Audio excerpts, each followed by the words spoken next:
A 20-year-old kid opened his trading app one morning and saw a number that made his stomach drop. He owed $730,000.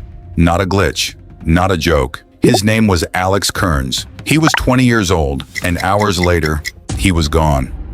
His story exposed something the trading world doesn't like to talk about. The biggest risk in the market isn't losing money. Nope. It's not knowing what you're doing.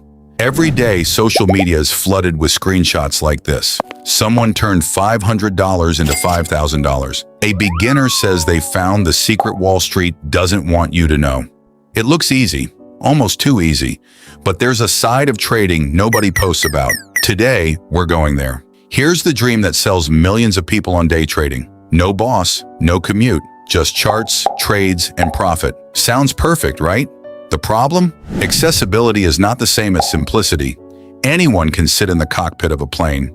That doesn't mean they can fly it. Trading is the same deal. Most beginners sit down with one plan, then another trade appears, then another. Before long, they're just clicking buttons to feel productive. Professionals wait hours for one perfect setup.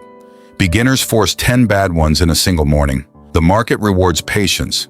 Beginners bring the opposite. You lose $200. Your brain immediately wants it back. So you take a bigger trade, a riskier trade. Now you're not trading anymore, you're gambling. It's the same as a casino player doubling down after a bad hand. Logic disappears, emotion takes the wheel. And in the market, emotional decisions are expensive decisions. This is where it gets dangerous. Leverage lets you control big positions with small money.